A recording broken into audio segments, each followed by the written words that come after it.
자, 이재명 대표의 친일 국방 발언을 두고 국민의힘에서도 강한 비판의 목소리가 나왔습니다. 자기들 집권할 때 실컷 우길기를 단 함정들을 다 한국까지 정박시키고 해놓고 이제 와서 저런 이야기를 한다는 것은 몰라도 너무 뭐를 모르고 그다음에 인식 자체가 아주 많이 현실 인식이 많이 문제가 있는 것 같습니다.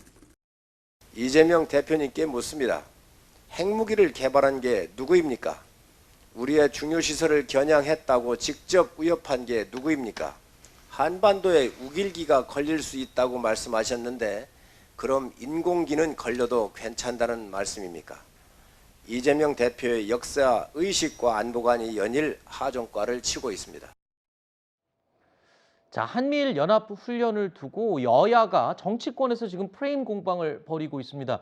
그런데 지금까지 한미연합훈련, 한미일 연합훈련 이런 것들이 친일 프레임과 연결된 적이 없었는데 이번에 유독 이렇게 자꾸 연결이 됩니다. 사실 한미일 연합훈련은 별도의 안보 이슈로 봐야 되는 부분 아닌가요? 지금과 같은 한미일 군사연합훈련을 한 적이 있었나요? 한미일 연합훈련은 해상에서도 하고 제가 여러 차례 확인을 있었죠. 해드릴게요. 예. 아까 주호영 대표가 말씀을 좀 저렇게 하시면 안 되는 게 왜곡이거든요. 네. 자기네 정부 때 해놓고 그러는데 노무현 정부 때 한 거는요. 해경 간의 네. 해난 구조 훈련이었어요. 해난 구조 훈련은 적국끼리도 하는 거 아니겠습니까? 교전 중에도 하는 거거든요. 네. 그러하기 때문에 용인이 됐던 것이고 그 다음에 박근혜 정부 때 지소미아를 체결을 합니다. 그리고 나서 북한의 미사일에 대응하고 탐지하고 대응하기 위한 그런 훈련을 어디서 했냐면 제주도 저 남쪽에 가서 했어요. 네.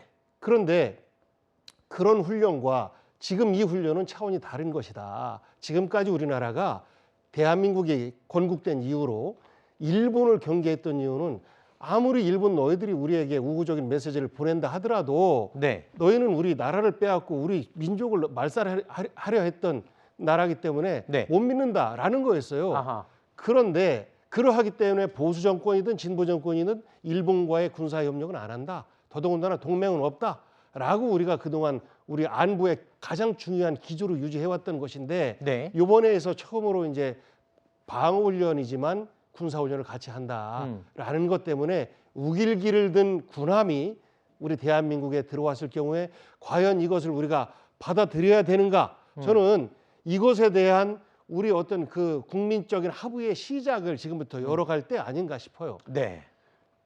아시다시피 북한이 핵을 개발하고 미사일을 쏴대고 있고요. 지금 보름 사이에 벌써 7차례 쏜 거 아닙니까? 네. 이런 일들을 벌이고 있는데 그 한미일 합동 군사훈련이 열린 것도 원래 미국의 군함이 여기 있다가 항공모함이 다시 미국으로 돌아가고 있는데 대놓고 막 쏘니까 이거 안 되겠다 그래서 다시 돌아온 거란 말이에요.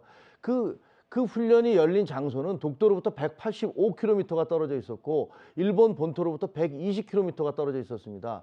만약에 우리식의 논리라면 일본 내의 우익들이 들고 일어나서 왜 한반도 태극기를 단 해군이 우리 영해에서 우리 120km밖에 안 떨어진 곳에서 훈련을 하느냐라고 그럼 상당히 소동을 피우고 난리를 피웠어야 되겠죠. 일본에서 그런 얘기가 있다는 소리를 들어본 사실이 없고요. 지금 이런 일들이 벌어지게 된 가장 근본적인 이유는 북한이 우리를 적이라고 규정을 하면서 과거 김정은이 뭐라고 그랬습니까? 내려와서 마치 우리는 한민족이고 절대로 그런 일이 없을 것처럼 얘기했지만 다 새빨간 거짓말이라는 사실이 확인되고 있잖아요. 대놓고 이제는 선제적으로는 핵 타결을 하겠다고 전 세계 어느 나라도 그렇게 얘기하는 나라가 없거든요. 그렇게 김정은이 발표를 하고 있는데 이런 위중한 상황에서 우리가 그것을 대응하기 위한 그런 한미일의 노력이나 이런 것들을 갖다가 무슨 친일 국방이라느니 극단적 친일이라느니 이런 식의 친일 프레임을 씌워서 딱지를 붙이고 낙인을 찍어서 본질을 호도하려는 것들은 이게 적어도 안보 문제, 국민의 생명과 재산이 걸린 안보 알겠습니다. 문제에 있어서는 이거는 정말 초당적으로 해야 되는데 대단히 잘못됐다라고 네. 생각을 합니다. 그럼에도 불구하고 일본과의 군사협력, 군사동맹으로 가는 것 이것에 대해서는 저는 우리 국민적인 합의가 있어야 되고 역사에 대한 반추가 반드시 필요한 과정이다라는 알겠습니다. 말씀 드리고 싶어요. 알겠습니다.